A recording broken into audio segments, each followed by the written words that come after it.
What's up, you damn D-Gens? Happy MLK Day here on a cold day here in Metro Detroit. I got my man Detroit Beastie here with me today. We got a lot to talk about. We got a lot to laugh about today. We got a lot to get to. But what's going on, Chris? How's it going?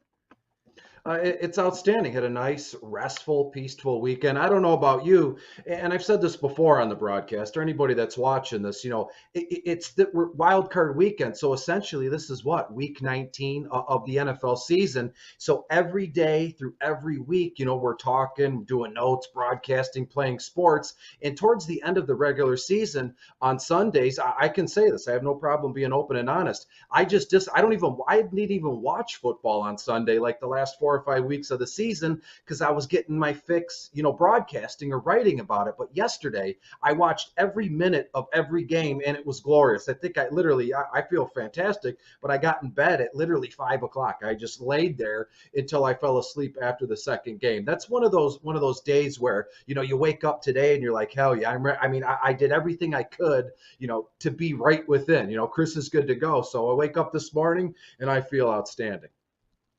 Yeah, I watched all the games too, Chris, and I thoroughly was laughing at, the NFL added that 7th team to the playoffs this year. And of course, what did we get? We got Pittsburgh, and then we ended up getting the Eagles that snuck in there. And man, I'm telling you what were the Eagles thinking for one? I mean, why wouldn't they replace Jalen Hurts, Nick Saban style there with Gardner Minshew after they were down? I mean, there was just no way he was going to be able to throw the ball enough there to get them back in that game. That was hard to watch there. But Chris, I can't stop laughing at the Cowboys. I mean, let's be real. We are Lions fans. We love every bit of that. We are laughing at you. Ha ha ha ha ha ha. That is payback for 2015. As Spencer is showing you right now, paybacks are a bitch, Cowboy fans. That's what you get. You know what? Maybe that's their jinx, Chris. What do you think? This might be their jinx from now on. They've been an absolute dog shit since this has happened. They're a joke of a franchise. Their stadium sucks, getting in people's eyes. Their coach is a donkey. I mean, who the hell calls a freaking rush play, a quarterback sneak with 14 seconds left and no timeouts? And then you're telling me that you literally practiced that shit? And you're too stupid to hand the ball to the referee? I mean, and you're telling me you practiced that idiocy? I mean, how oh my God, they should have fired McCarthy right then on the spot. I can't believe he still has his job. Then I hear people saying, oh, Kellen Moore called the play, blah, blah, blah. Well, that's why they wear headsets. He knew what was going on. That's all a bunch of bull crap. Don't give me that shit. But you deserve to lose to call some shit like that. But, man, just a poor all-around effort there by the Cowboys. I mean, some of them calls, even in the earlier part of the game. I mean, that one dude, I mean, how many penalties are you going to get? That one guy wasn't even in the play, the offensive lineman. He tackles that defensive lineman when they got that first down. I mean, there was just so many things there, Chris, that happened. But you know what? I am still laughing. I actually bet on the Cowboys, and I was pissed for a minute that I actually fell into that bullcrap trap. I was thinking to myself, why would I bet on McCarthy to beat Shanahan? I mean, that was just absolutely asinine on my part. But after I got over that, Chris, I just enjoyed laughing at the Cowboys. But, man, what did you think of that just pure debacle? And I think that is their jinx, as we just saw from 2015. Good luck winning another playoff game. I think the Lions are going to win a playoff game before these stinking Cowboys and that fraud Dak Prescott. Here's the thing, when you're sitting alone or I'm laying in bed watching these games here, my first thought is, and I didn't ask anybody, but right now at this moment in time, would you rather be the Detroit Lions franchise and or their fans, or would you just want to be the Dallas Cowboys fans or, fans of the franchise in a whole here? But to me, it's all about being the Lions. But more importantly, this game yesterday, in no way am I as popular as these folks on ESPN or First Take where they just get paid afraid to just, drum up business and put people down and make fun of them and really just anger folks here. But to me, it's the same thing over and over again with the Dallas Cowboys. They beat up on bad teams. They win, 12, 11, maybe sometimes 13 games in a season, and whoop, they get bounced out in the first round of the playoffs here. And yesterday was just like something has to change here. Jerry Jones, he's always been the owner here for at least a long time. Dak Prescott's always asking for more money, and folks, mostly the folks that say, yes, he's worth it, they're the Dallas Cowboys fans. And every year that the Cowboy fans and the Cowboy faithful are in your face constantly. Social media is an absolute cesspool with Dallas Cowboys fans. This is our year. They're wearing jean shorts and they're going to go, we're going to be great this year. We won 12, 13 games, and boom, you lay an egg like this. And I love that you called McCarthy a donkey here, because he is. And before we were broadcasting here, before we went live, you told me that, you read along the way that they practiced that play. I mean, why is that something you practice? You hike the ball and the quarterback runs up the middle of the field. What I think happened, and this is probably pretty clear at this point, they told Dak, Kellen or Mike McCarthy told Dak, there's like 5 or 6 seconds left. You go straight up, you get 10 yards, boom, you down the ball, and we'll have one more shot at this with a second or two, and we could take a Hail Mary into the end zone. But Dak, I don't know. Did he get greedy? He saw a little bit more green than he thought. He went for 15 or something along those lines. And then what I don't understand, and when you go on social media, this is what I mean when I say Dallas Cowboy, it's just a cesspool. They're blaming everybody else. It's the ref's fault. Everybody was sending the screenshot of the ref absolutely, he was hugging Dak Prescott behind center. Well, that's because Dak didn't directly hand the ball to the referee. He put it on the field, the center touched it, and then Dak went back around to center the ball. In what world, in terms of the NFL, do the players spot the ball? That's like we're playing in the backyard and you go, no decorations, no touchy. You pull grass up and you put it on the ball while the other team was huddling here. How do you, as a professional football player in the playoffs at home, how do you not know that the ref has to just touch it? Just, this is the spot here, boom, you're good to go. Dak and a center were running around like the Benny Hill theme. Maybe, I don't know if Spence has the graphic or that theme music here when that horn kicks in.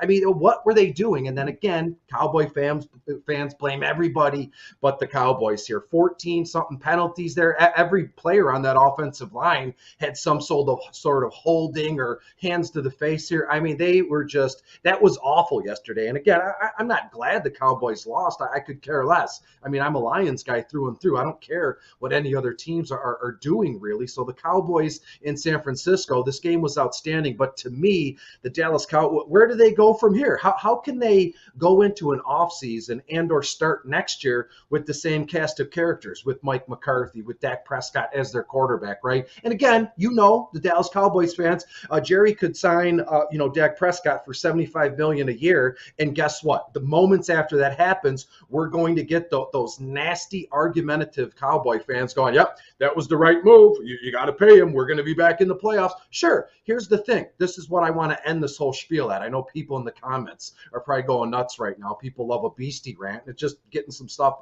off my chest here. But when you look at this, would you rather be the Lions here kind of pecking away, never making the playoffs, but having that eternal optimism, hope here? Or would you want to be the Dallas Cowboys where I can promise you a playoff spot, but I can also tell you you're going to get bounced in the first round. You'll never make it to the Super Bowl. You'll barely get past the first, maybe the division round. Which one would you be? The Lions always scratching and clawing to try to get in the playoffs? Or would you want to be a team like the Cowboys where I can promise you'll make it in, but I can also promise you'll get bounced out. You won't win here. So to me, man, what an awful play. What an awful game yesterday from the Cowboys standpoint. Wow, I could go on and on and on, but I'll probably start repeating myself.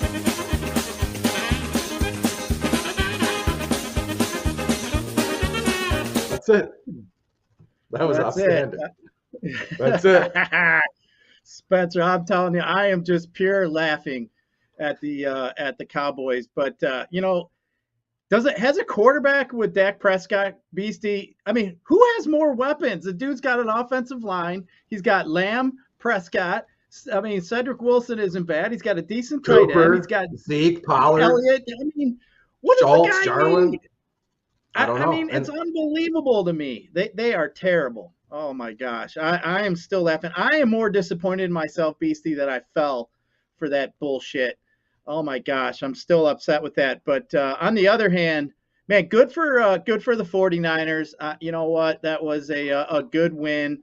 And I don't know if you guys saw, but I did tweet. Man, I'll tell you one mistake the Lions made here in the last few years. That was getting rid of defensive line coach Chris Kasurek, who is now over there in San Francisco. He was here for a long time with the Lions. I know he's highly regarded when he was here. And actually, Beastie, I know Chris Kasurek personally. And I'll tell you what, man, we made a hell of a mistake getting rid of them because that defensive front of the 49ers is always bringing it there. And at this point, you know what?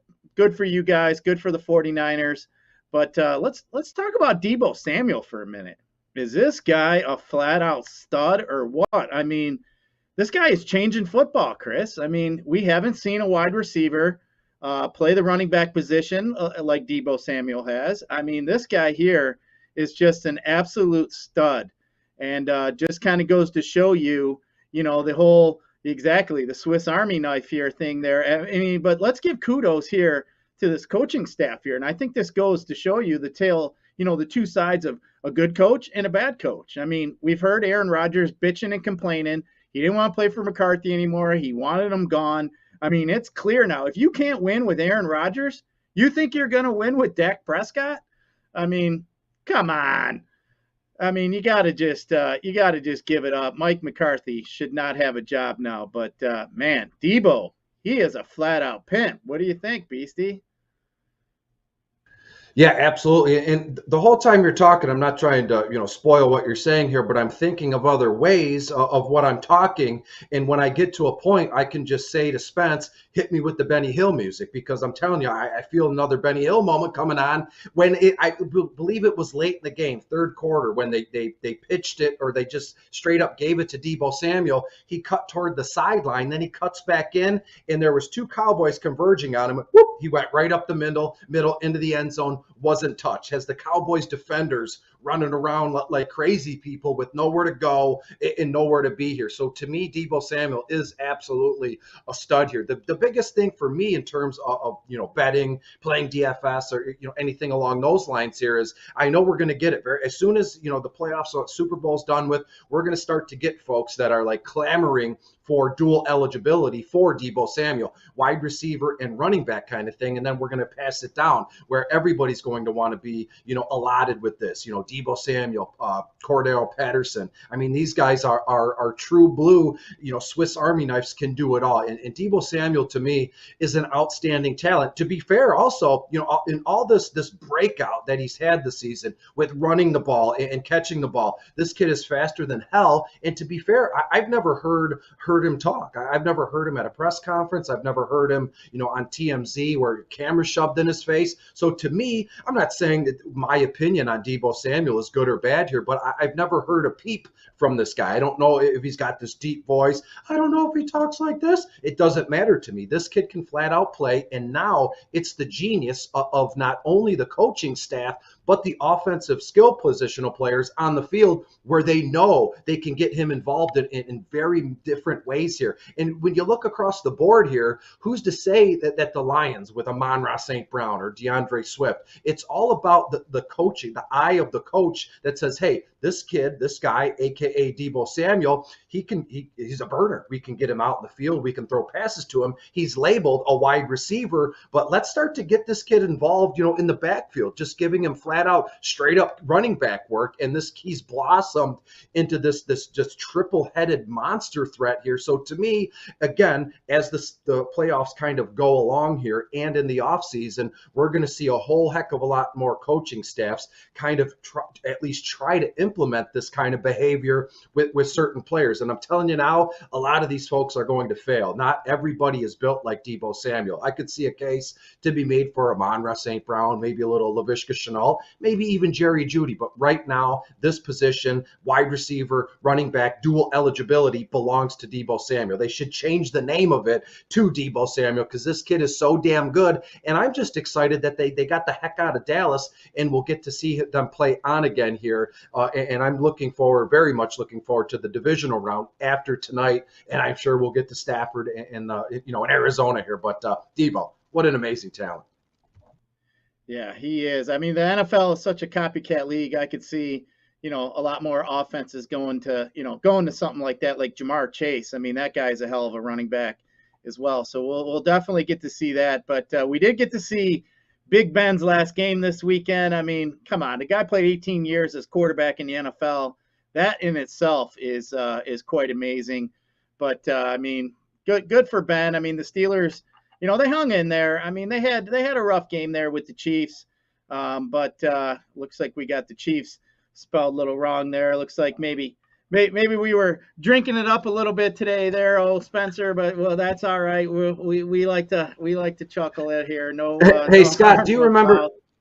Not to cut you off, Scott, but do you remember that old, the Snickers commercial? You're not you when you're hungry. But even before that campaign, there was a Snickers commercial where the two guys were painting the end of Arrowhead, and the guy goes, "Oh, the painter stood up and go, man, this looks good, doesn't it?" And like a coach walked out and goes, "Yeah, that looks great, but who are the chefs?" He completely missed the eye when he painted the end zone here. So kind of the same thing. Yeah, that's good entertainment there for sure. But yeah, good Big Ben. He's off into retirement now. So for those Steeler fans there, sad to see him go. Now there'll obviously be some quarterback questions. And I was sitting there thinking to myself, man, if Aaron Rodgers was on the Steelers last night, would they have maybe had a chance to beat the Chiefs? Like, I really think here the Chiefs, they kind of struggled. They didn't look that good. But one thing I'll bring up there, Beastie, when that Chiefs game was on, do you know what I was hoping for more than anything else? Other than the fact that I was cracking up that when Tyreek Hill got the pom-poms and he's doing the pom-pom thing, I was hoping that Aaron or Mahomes would have threw a laser at his brother on the sideline trying to do a TikTok video and would have beamed him on the sideline. Wouldn't that have been fabulous? I think I would have paid money if Mahomes would have just zinged it over there and nailed his brother in the back of the head or something when he's doing one of his silly little TikTok videos. I think I would have got a kick out of that. That would have been great. I was laughing at some people on Twitter, like, how old do you got to be considered a dork to follow that dude on Twitter? I mean, what, 16? What are we talking about here? I mean, my daughters do that shit with their crazy, on the videos and shit. I'm like, what are you guys doing? Like, man, you guys look like fools. But either way, funny times there. But we got a couple other things we're going to get to. But there was one thing, Chris, that really, really, really, really upset me kind of over the weekend here. Now, we all know I'm fond of our two rookies around here because obviously, we got some bets on them for Rookie of the Year, and that'd be Mr. Cade Cunningham and Lucas Raymond. But listen, when you're the number one pick in the draft in basketball and you go under the hoop and you dunk and then you decide to point over the bench, you don't get thrown out of the game. What is this bullshit, NBA? You deserve, all of us Detroit fans, an apology for that chicken shit bull crap. You do not throw our man out. This is Detroit versus everybody. And I'm telling you right now, if that shit happens again, we coming for you. We don't like that. You leave our Cade alone. If he wants to dunk and he wants to point, he can point at whoever the hell he wants to. That's just the way it's going to be. Put some respect on that man's name. That was unbelievable to me that they threw him out for that. You don't throw out LeBron James for stupid shit like that. You don't throw out Jokic sitting there making, or Donkett's making, crying things to Wagner and all this other crap, and you're for pointing? Are you serious right now? That was an absolute joke. But did you happen to see that there, Beastie? And what did you think of that mess there? That upset me quite a bit. That just shows total disrespect for the Pistons and for a kid who was the number one pick. Yeah, I can tell you're upset. We might have to put like a disclaimer ahead of the broadcast that we've mentioned the S word 4 times. We've mentioned chicken S like 3 times. No F words, no mother F words. But hey, this broadcast, at least tonight, is not PG, and you love to see it here. Now, I didn't watch this game live. Of course, I heard about it because kind of plugged in on social media, and folks were going nuts.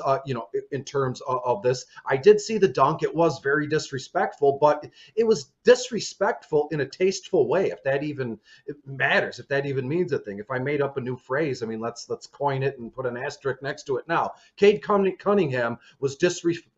I can't even say it. I'm stuttering and stammering. Cade was disrespectful in a tasteful way here. He dunked the ball. He's feeling it, right? Number 1 overall pick. And in a way, I mean, I hate to be that old man, get off your lawn kind of thing. But when you look back, let's just say I'm not a big LeBron guy, but let's be fair here. LeBron has kind of earned that. He's been to the finals dozens of times. I mean, he's won how many championships? I mean, he is NBA. I wouldn't be shocked if they changed the logo to LeBron James. Doesn't mean that I like him or respect him or look up to him. But hey, on the court and even off the court, he does things the right way. And I hesitate to say that and kind of grimace there, because on the court, he is a baby. He points all the time and has people kicked out. He is a modern day king. Let's just call it what it is. If he points at you and does this, guess what? You're going to be leaving the game no matter what you did or what you said, because basketball court is where LeBron James handles his business. But when you talk about Cade here, I see no issue with it. In a way, I would imagine, the refs kicked him out,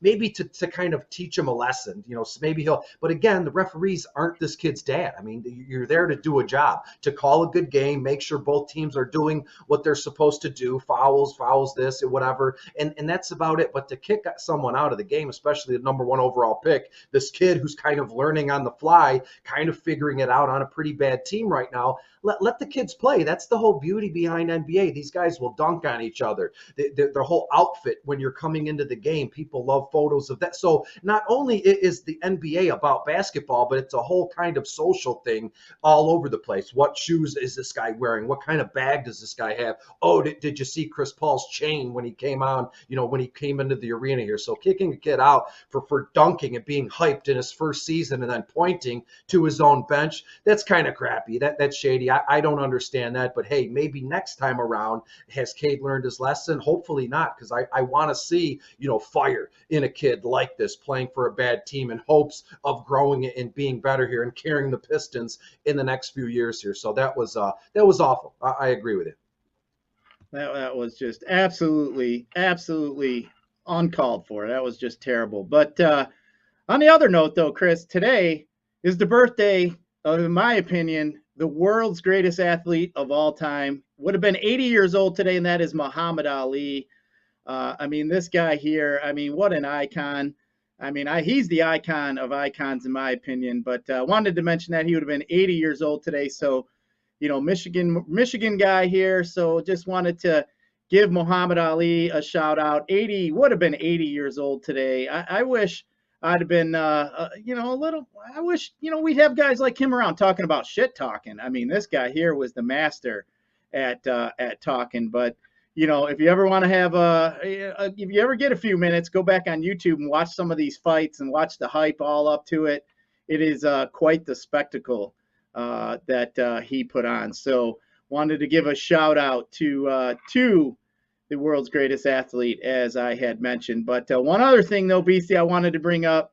I saw you guys going back and forth on Twitter when you guys were watching them Bills fans talking about smashing through tables, and I saw Beastie say, I'll do that. I'll smash through one of those tables. And I was thinking, oh, we got to arrange that. If Beastie's serious, we'll put a table in that studio, Chris. You can just jump right off that desk and put your elbow right through that bad boy if you want. We'll even have Maz set up the table for you if you want. But yeah, I think I will absolutely do that. That would be fabulous. We're going to have to work that one out there, buddy. Look, here's my case here, right? I'm not just saying that for promotional purposes. I think it would be fun. And look, I'm 37 years old. When I was old enough, we're talking, 15, 16, 17, I was in high school. The same time the Jackass guys were starting to come out and flourish, where we saw those videos of people, chugging gallons of milk on tape and throwing it back up, or just approaching people on the street, or we're skateboarding, or we're playing war with literally, BB guns and trash can lids. I mean, so I'm no stranger to getting hit over the head with a cookie sheet for, views, with a handheld recorder here. So jumping off of a house onto a table is nothing really crazy. I've done that a bunch before, so no issue. And if we could spin it to our advantage, where, if justify.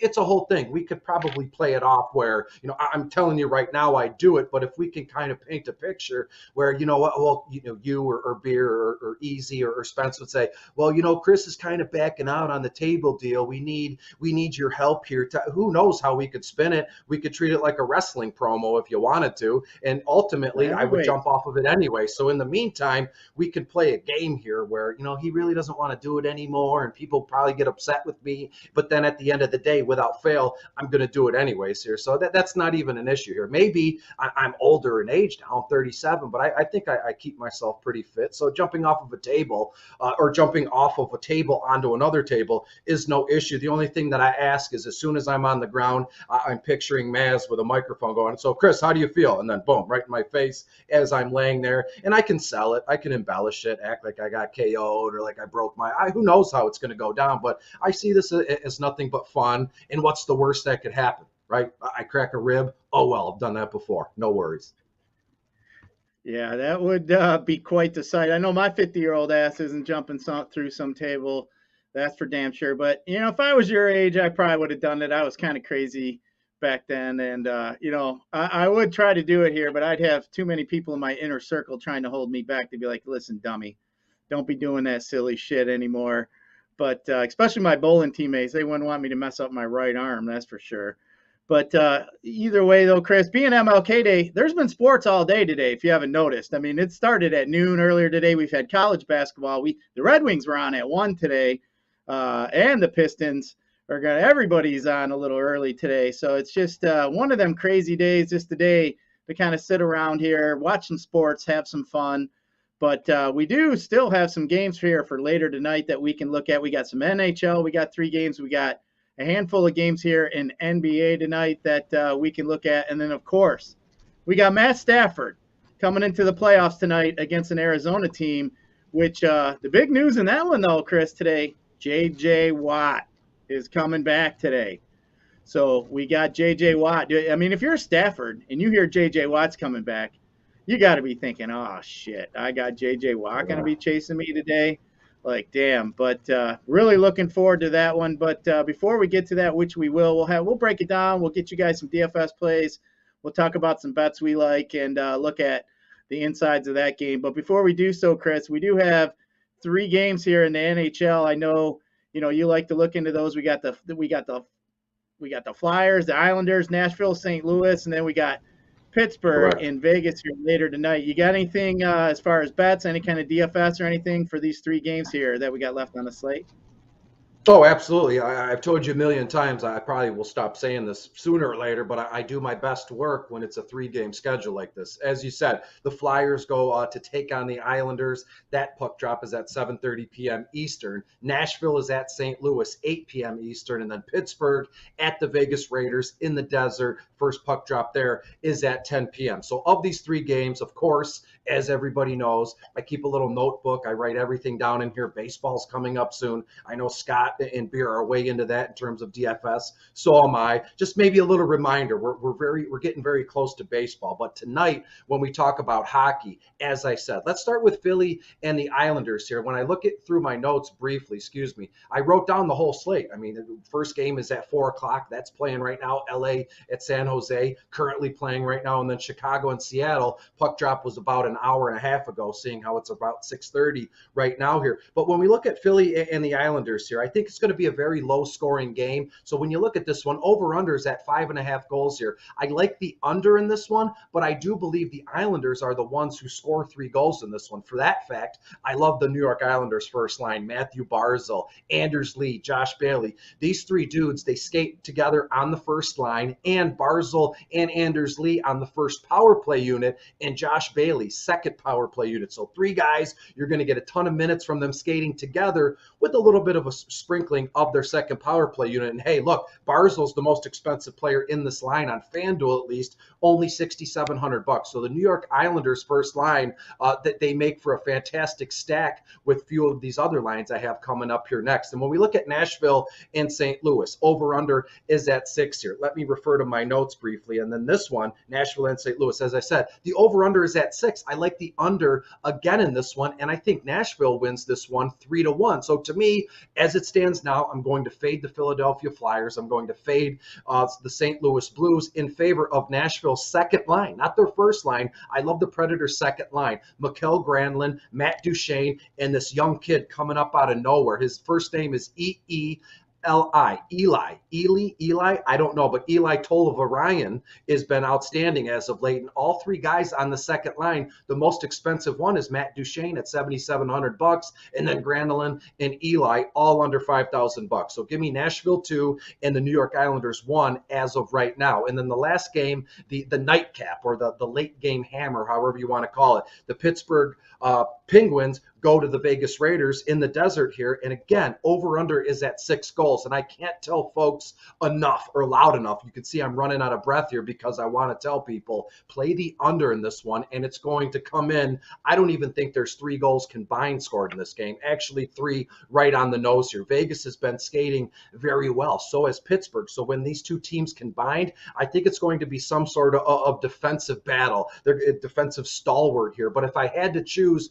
one team to stack in this one, it would be the Pittsburgh Penguins, that their first line. You know what you get: Sidney Crosby, Jake Gunsel, and Brian Rust in this one. So far, Nashville 2, Pittsburgh 1, and the New York Islanders 1. And in all 3 games, I'm not kidding, let me rehash really quick, I would be cool with taking the under in all 3 games here. After a long weekend, couple back-to-backs here, I think all 3 games go under. I have about 4, maybe 5 goals combined in each one of these games here. So to me, you know the deal. New York Islanders 1, Nashville second line, and the Pittsburgh Penguins first line, and a clean sweep across the board of taking under all goals in these ones.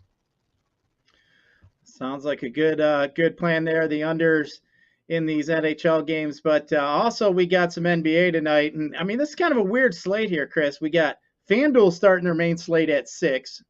DraftKings starts their main slate at 7 o'clock, which is a little bit odd. That Bucks Atlanta game is the one that starts at 6.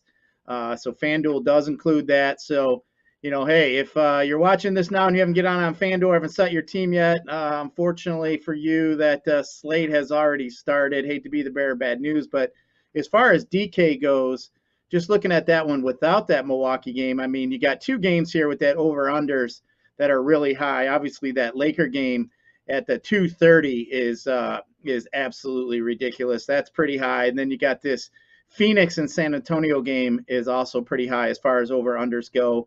But looking here, I mean, LeBron James is a guy we're going to have to look at. And they actually changed his eligibility on DK. Now he's only available as a center, which is kind of weird. Not a power forward center, not anything else. He's just a center, which I thought was odd. But you can squeeze him in there. But, I mean, just kind of looking here, I mean, maybe a guy like Rudy Gobert is a guy you might want to play. I think I'm going to end up having a guy like Devin Booker. Maybe a Franz Wagner is a pretty cheap guy. Little Keldon Johnson is somebody you might be able to throw in there. Little maybe Maxi Keeber. Javal McGee might be a guy you might want to look at tonight. Not sure if Ayton is going to be in there tonight for the Suns, so I'll be looking at that. Porzingis is a guy I'd probably be looking at as well. Maybe some Cole Anthony. But, yeah, just keep your ear to the ground. As we know, NBA is always fun trying to navigate through those waters there. I mean, 2 teams here that are going on a back-to-back. That would be the Phoenix Suns, who are on a back-to-back, and then also the Utah Jazz are on a back-to-back. Have to watch out for Whitehead, maybe Conley. Don't know if those guys will be in there or not. But we'll get to some bets here at the end of the show. I do have a couple that I was looking at that I do like. But, of course, Chris, the main thing tonight is the football game. So, I mean, I'm going to be 100% totally engaged in this football game. I mean, I do have bets on the Rams to win the Super Bowl that I placed at the earlier part of the season. I'm not all that enamored with it right now, but I'm just going to let it ride out at this point. I mean, hey, the Rams here, I think, have a pretty good shot in this game. I think, you know, as far as Stafford, we'll see if the Stafford of the Lions comes out or if Stafford can present himself a new case. I mean, if he doesn't win this, Chris, he's going to be considered like Andy Dalton. I mean, somebody like that. I mean, he's going to – I mean, this is a career game here for Matt Stafford, so he's going to have to come out and play a really good game here. But What do you think of this game here tonight? Is there any, bets, anything here you're looking at? Maybe some, some player props, maybe some DFS. I know you got your notes there, so go ahead here. Let me know what you think about Absolutely. this big NFL game here on the first Monday night playoff game. Correct. And I won't keep us here all night. I know we're only about 30 minutes in here, and most people, they'll hang for about 45, maybe an hour here. I promise I won't be long when I'm talking through this game here. Arizona at the Rams, over under as it stands right now, is about 49.5 points in this one. I like every bit of the over. And I will start with a few betting trends. Normally Scott, hammers these out, but I have 3 of them that I think are interesting in regards to what direction I'm going tonight. So get this, the Rams, 1-5 against the spread with teams playing against teams with a winning record. Arizona, they have a winning record. No crap. They made it to playoffs. The under is 13-4, the Cardinals' last 17 road games. Under 13-4, their last 17 home games. And the under is 4-1 in the Rams' last 5 home games. So when you add that up, add both teams together, and the under is, what is that, 17-5 combined against these two teams. So, Chris, why the heck are you going to take the over? Well, because it's wild card weekend. We're getting a battle between Matthew Stafford and Kyler Murray here in this one. And I think we're going to talk about big points here where we're looking at like a 28-24 final. Heck, maybe it's even a 31-27 kind of final here. And I'll get to who I think is going to win at our best bets portion of the game. But I want to talk about these quarterbacks just really quick. Kyler Murray at the Rams, who are 6th overall against opposing quarterbacks. Kyler, 17 grand on FanDuel, $11,200 on DraftKings. I'm thinking 25 plus completions for Kyler tonight, looking at about 280 total passing yards. But Chris, we already know that, right? Where Kyler's advantage lies within his legs here. 6-7 carries, 35, maybe 40 yards. And I think he's on the hook for about 2 touchdowns. How do they come down? Maybe one's on the ground, maybe 2 are in the air. But to me, Kyler Murray is a safe bet for multiple touchdowns tonight in this one. Same could be said for Stafford. The Arizona Cardinals, 10th overall against opposing quarterbacks. So Stafford, I'm rooting for him. I know a lot of folks here in Detroit are rooting for him. Hopefully everybody here in the comments this evening are rooting for Stafford too. He's a good dude. He took care of the city. He loves everything about the Lions and the city. So this is our time to kind of stand up and support him while he's in the playoffs. 15-5 on FanDuel, only $10,800 on DraftKings. I think, and call me crazy here, and it has nothing to do with where my allegiance lies with the Lions or being a Detroit guy. I think without a doubt Stafford is good for at least 3 touchdown passes in this one. You're looking at 22, 23 completions. So far, both quarterbacks accountable for 6 touchdowns. So in turn, the over must be coming around here. And I'm going to skip right past the running backs. I want to talk about the wide receivers here, because when you look down both teams in terms of a defense, DVP, defense versus player, I mention it all the time because I'm telling you, that's important to me as a DFS player or a fantasy sports bettor, because this is the playoffs. These guys are going to get it rolling here. And I'm telling you right now, the way to attack the slate is not with the running backs. It's not with the tight ends, not with the kickers, not with the defenses. This one is about mixing and matching wide receivers. I love the idea of stacking AJ Green, Cooper Kupp, and Van Jefferson as my trio in this one, or you just mix and match. Rams, 28th overall against opposing wide receivers. Arizona, 30th overall against opposing wide receivers. Any way you slice it here, Scott, mix and match your wide receivers. You want to fade the quarterbacks? Have at it. Not up to me, but to me, all about the wide receivers here this evening.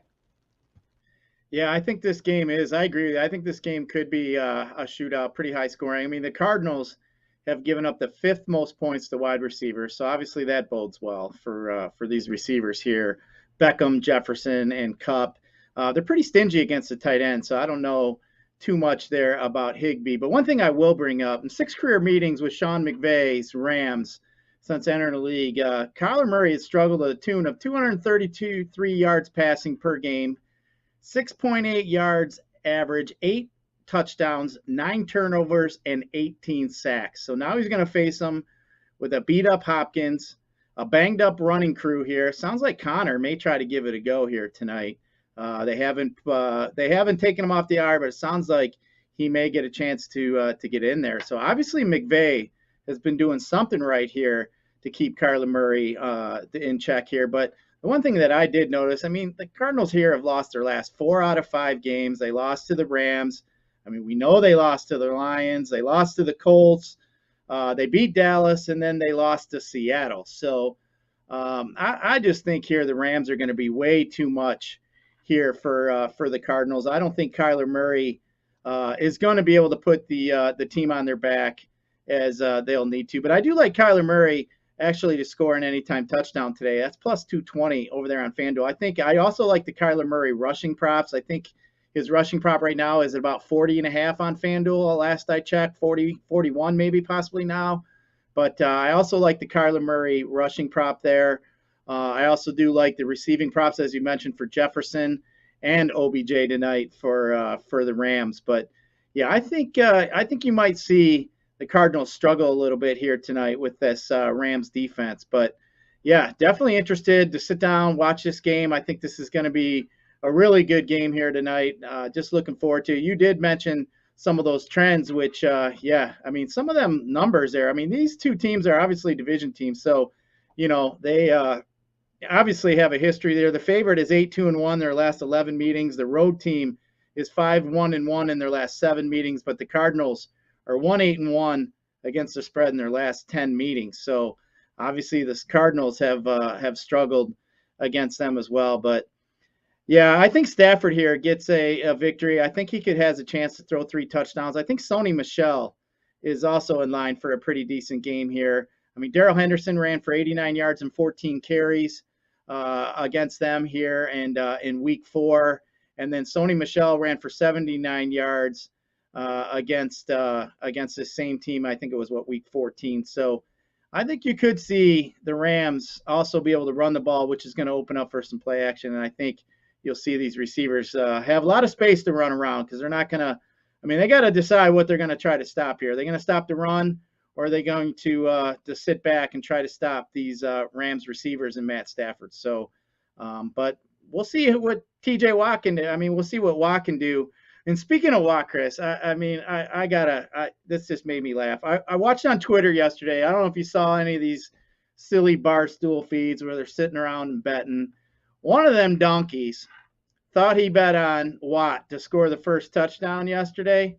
And then he was bragging that it was like 12,500, whatever it was, 12.5, whatever it was, some astronomical number.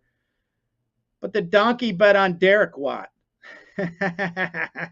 He thought he bet on the other Watt. So I was cracking up laughing there. Kind of remind me of a scenario back a few years back, Chris, when I was playing some college DFS and had a buddy of mine thought he picked Leonard Fournette, but he took his other brother, who also was on LSU at the time, and it was like a $10,000 Leonard Fournette, or it was a $4,000 backup brother that never played. He plays the $4,000 guy, thinking it was some mistake, wondering why he wasn't getting any points. He's emailing FanDuel bitching. They're like, dude, you played the wrong guy. So I still laughing at that. But how big of a donkey you got to feel to be on a Barstool feed? 50-some thousand people, you're celebrating that you won this huge bet, and then to find out you bet on the wrong Watt.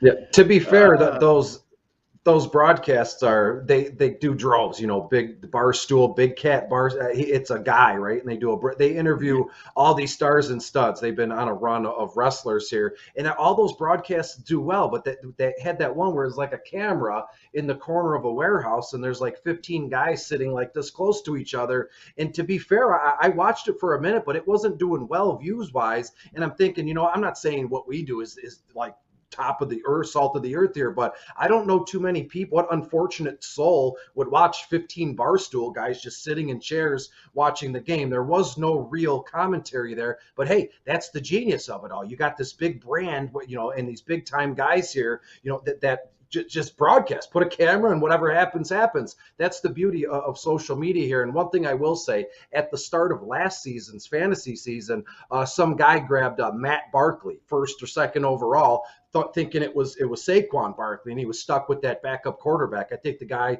Matt Barkley was playing for the Giants, so he was on the Giants, Barkley, and people were ripping him for it. And it was funny. Matt Barkley shared the tweet and goes, "Hey, thanks for having me. If I can do anything for your team, I'll let you know." But what a boneheaded move, right? Just double check when you're gonna enter a lineup or select a player in a draft, just double check. Most of them have a picture. So if you're going to draft Saquon Barkley and you see a tall, white, blonde guy, probably not the same person. But that's the beauty of what we're doing. Human beings. We all make mistakes. The joy is we could talk about it and make fun of it like we're doing right now. We actually had that happen, Beastie, in my home fantasy league a few years back. Adrian Peterson, if you remember, there was an Adrian Peterson on the Bears, and then there was an Adrian Peterson, obviously, on the Vikings at the time. That was the heyday of Peterson. My buddy had like top 2 or 3 pick, whatever it was. He goes up there. He's dancing to go to take Peterson. He takes the sticker. And our league rule is sticker laid, sticker played. Like, I mean, that's the way it is. But he went up there. He was dancing how he, wanted AP, and he was talking about, dancing up there, go to stick the sticker. And then all of a sudden, about a half or a round later, one of my other buddies goes up there and says, yeah, you may have wanted Adrian Peterson, but I'll take the real Adrian Peterson, and then put the sticker up there. And the room got silent. Of course, an argument ensued, and we had to stop the draft, have a big vote. And since we're buddies, we decided, since we knew that's what he meant, we did end up swapping it for him, giving it to him, because really the Adrian Peterson on the Bears was not really relevant at the time. So, it was just one of those moments that you can look back and kind of chuckle about. But, hey, shit happens, right, Chris? I mean, if that was, was like more of a money league and it wasn't with friends, and, I know you get some of these competitive, I would have said that's too damn bad. I mean, you're that big of a donkey. You deserve to live with your fate. I mean, that's life, right? I mean, you make a mistake like that. Yeah. I mean, you got to pay the piper sometimes. I mean, that's just the way it works. But yeah, what a crazy weekend. I mean, we had dildos on the field. We got, referees, running off the field in that Dallas game. And then I think Prescott's going to get suspended or fined for saying that those fans were throwing stuff at, the players. And then they said, oh, they're throwing it at the refs. And then he said something like, oh, good, or something along those lines. But I think that's going to become an issue here. But either way, but before we get out of here, Chris, is there anything else you want to say before we get to the best bets? Anything else we may have missed today that we got to cover before we give the people here some winners?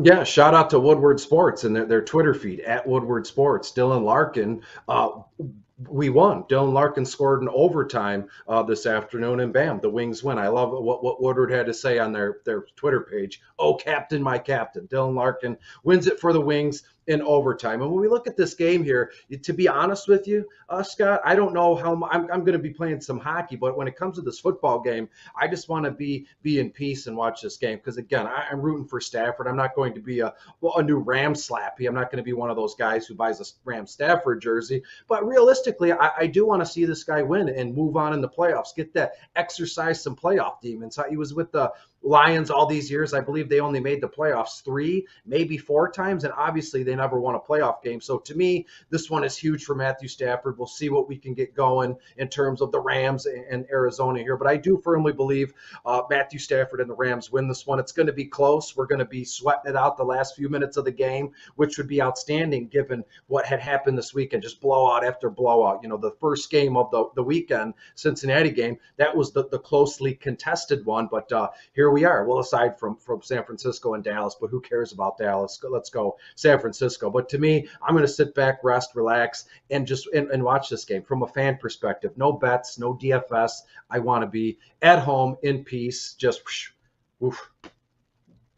Yeah, let's not be jealous ex-girlfriends from us, with Stafford. Let's get in there and root for the guy here. I mean, they did a lot of great for the city. Obviously, we know here at Woodward Sports, Kelly Stafford last year came to the studio and dumped off like $10,000 worth of toys for our Toys for the Tots charity that we run at Christmas time. So, they are just definitely some really good people. But Chris, it's that time here. We're going to get some winners here for the people. So what do you got here for the best bets for the night? Well, in terms of hockey, I basically kind of gave my position away here when you gave me the honor to talk about hockey here. But Philadelphia at the Islanders, the over/under is at 5.5 goals right now. I like the under in this one. I think the Islanders win outright 3-1. You add that up, that's 4 goals, so it's going to be under 5.5 here. And then again with Nashville and St. Louis, the over/under is at 6 goals. I think Nashville wins 3-1, so we can take the under 6 goals there. And if you want to put some hair on your chest, let's run it back with the third under today with the hockey game, Pittsburgh at Vegas. I think Pittsburgh wins again 3-1. You take the under 6 goals here. And if you want to get crazy, 50 cents would probably net you $10 million if you ran a parlay of a total 60-minute total game score here and put every game at 3-1 and the under. Can you imagine? It would be a 6-leg parlay, or you slice it in the middle. I'm telling you, $1 would probably net you $10 million. That's how wild it is. That's probably a better two I will make tonight just to see what happens. But one more thing I like, more realistically speaking, I love the the over in the Arizona at the Rams games. You see, I almost said under in the football game because tonight in hockey, it's all under, under, under. But to me, I think the final score here will be 28-24 in favor of Matthew Stafford and the Rams. Moving on.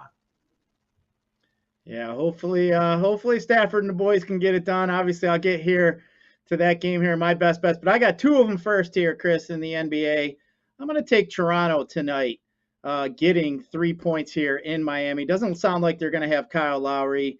The Raptors have gone 11-3-1 against the spread their last 15 games. So I am going to take the points there. And then also here in this Laker game tonight at 10:30, that game started out over under 232. It's down to 230.5. I am actually going to look at the under in that game. Seems to be the theme of the bets here tonight, the unders. So I'm going to also look at that Laker under. And then tonight, I am going to take these Rams here tonight. I think the Rams should have their way with these Cardinals tonight. The one thing I do like Kyler Murray anytime touchdown at plus 220. I think the odds are really good for that. I also do like his rushing props today, which are around 40, as I mentioned earlier.